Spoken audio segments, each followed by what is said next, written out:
Well, a very important part of this course is writing essays. So I thought I would make a general video just talking about the kind of assignments that I've given you for for essays, and also generally speaking, what I'm hoping for, just in a general way, of course, with essays. One thing you'll find is that there is an essay prompt for each essay, and that they're all different. And I think that they have to be read carefully. Um, for instance, you can look at all the essay assignments. You shouldn't do them now, but you can certainly look at them. Module 1 essay, each of this week's readings presents us with a distinctive attitude towards death. Which did you find most congenial to your own view of death? That is basically, which one do you find yourself in most agreement with? If there's ever a wording ambiguity in an essay assignment, that's the kind of thing where I would encourage you to contact me for clarification. Like if you don't, the word congenial there may be a little bit, I don't know, maybe not the best word, but if you ever run across anything like that, just contact me and I'll clarify it for you. Which did you find most congenial to your own view of death? Why? That's a sort of a typical question, philosophy teacher, humanities teacher, essay question.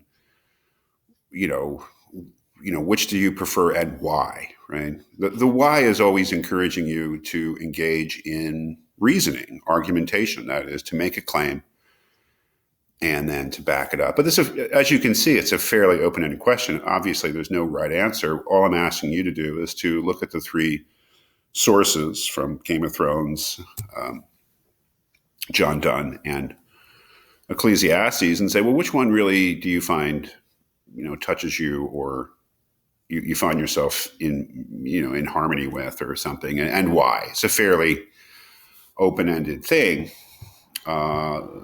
But they're not all that open-ended. We look at the Module 2 essay, I think it's a little different.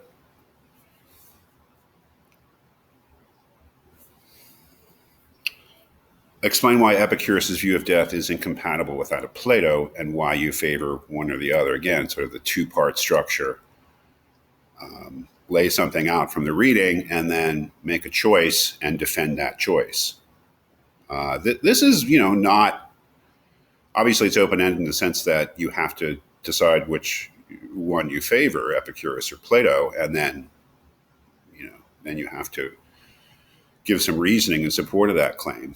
But it's not as wide open as the last one. You really have to understand what Epicurus' view of death is. You have to understand, based on the reading, what Plato's view of death is, and then you have to make a choice and defend it.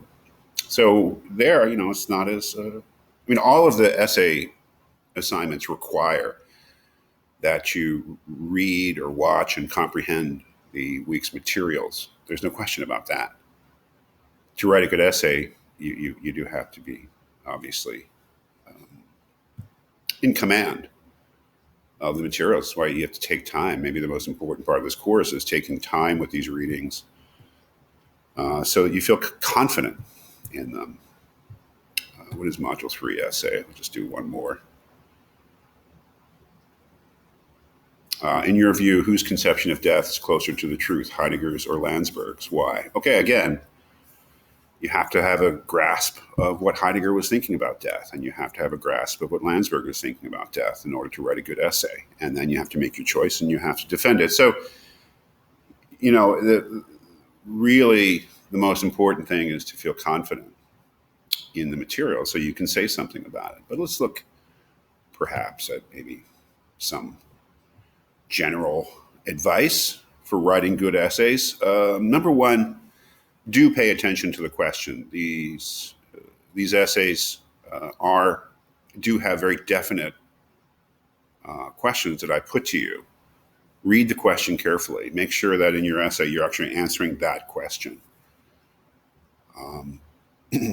Focus. Think about that question and look at the material with that question in mind.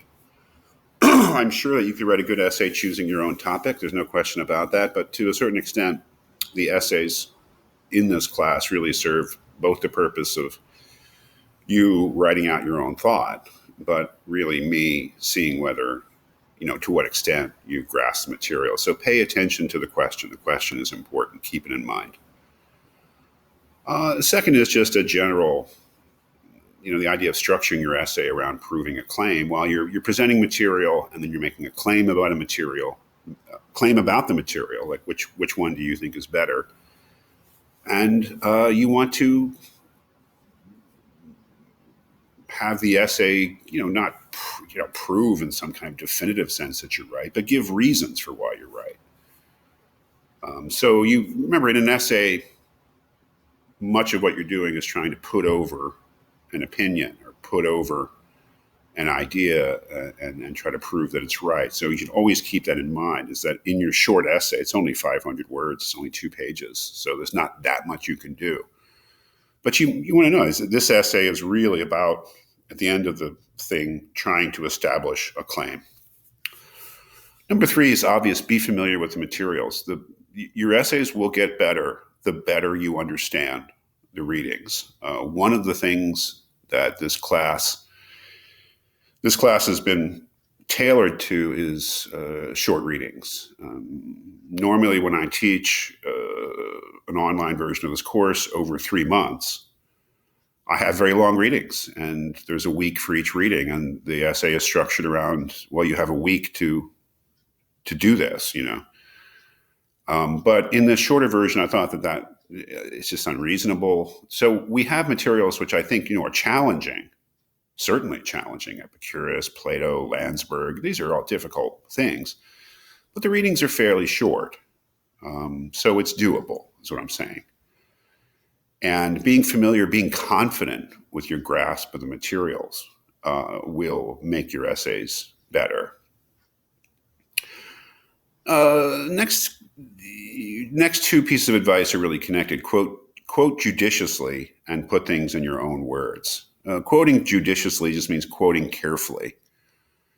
Whenever you quote from a source in an academic essay, you have to balance what the quote does for you in terms of proving your point and what you need to do to have it help you. That is, there has to be a mix of both quoting and putting things in your own words. Quoting appropriately is one of the most difficult things that we learn to do in academic writing. Just keep in mind that every time you quote, you mean that quote to help you make a point. So you have to have a point, and you can't have the quote make the point entirely for you. The quote helps you make a point. In an academic essay, especially as a student, especially in a philosophy class, putting things in your own words rather than just have a quote make the point is incredibly important, because what you're doing by putting things in your own words is demonstrating your own grasp of the ideas that we're working with. So finding a balance between quoting, interpreting that quote for the reader, putting that quote in context, and putting things in your own words is a judgment call and something that we all have to work on in our writing. But just the advice here is just to quote carefully, to be very thoughtful about what you're quoting and why, and to make that obvious to the reader why this quote belongs here, what this quote is doing for you. And generally speaking, yes, you need to put things in your own words. The last is a cliche. I think, just looking it up, I think it's ascribed to William Howard Taft, president, beginning of the 20th century. But in any case, it's good advice and bad advice. The quote is, don't write so that you can be understood. Write so that you can't be misunderstood. It's actually not, I don't agree with it. Because I think you have to be more free. You have to feel more liberated and comfortable in your writing, so you can't constantly be worried about whether you're being clear. But it's not really bad advice. It's kind of unreachable advice, but that's okay. It's something to keep in mind. As a teacher, you read student essays all the time, and you find yourself repeating yourself in terms of criticisms of those essays and advice. If I had a nickel for every time I said unclear, or this needs to be clarified, or I'm losing you, I'd be a rich man. And that's because, writing is difficult and reading is difficult. It's about communication. It's about connecting with the reader. So if it was actually Taft who said this, which surprised me very much, but that's what Google says. It's kind of an unreachable ideal. I mean, you can always be misunderstood, but it's a good thing to keep in mind is that just because it's something you said is clear to you doesn't mean that it's clear to the reader. So you have to put yourself in the reader's shoes, right? Which is all, it's all very difficult, but it's just a motto that I think you want to keep in mind is that you want to use language in as clear a way as possible. You can use big words. You can use big philosophy words like metaphysics and existential and ontological. The purpose, of course, is to understand those words so that we use them to actually express our own thoughts. But there's no, you want a right to be understood. So you have to remember you're explaining things to the reader. You don't want to mystify the reader. So, clarity is really, I think, a good thing to keep in mind when you're writing anything, especially when you're writing an essay. It's hard to balance because we're writing about difficult subjects, and sometimes things aren't as clear as they might be if we were talking about something more mundane, something more everyday. We're talking about philosophy. So, it makes the challenge harder to be clear, but I think it's really a good thing to keep in mind. So generally speaking, that's what I have to say about essays. Of course, every essay question has to be taken, in its own. You have to make your certain judgments about the best way to approach it. These essays should all be about 500 words long. That's about 2 type pages, double-spaced, usual margins. And let me just say, these should be finished, polished essays. They're not free writes. They're not loose things. You shouldn't be cutting and pasting from your discussion board comments, which are loose, and you can draw from them, but you should, if you do draw from them, you should, polish them up and make them part of a longer thing. So the essay should make sense as a whole. It should be driving towards establishing a claim. These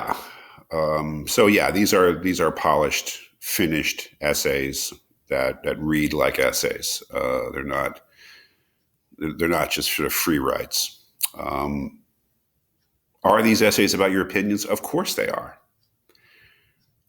Can your opinions be wrong? No, but you're being judged on how well you demonstrate your grasp of the material. So if you have an opinion on the material, that's what I'm asking you to do. You have to state an opinion on the material. But your essays are being judged on how well you're able to explain and defend that opinion, and how well you're able to demonstrate your knowledge of the text in expressing that opinion. So there are definitely standards.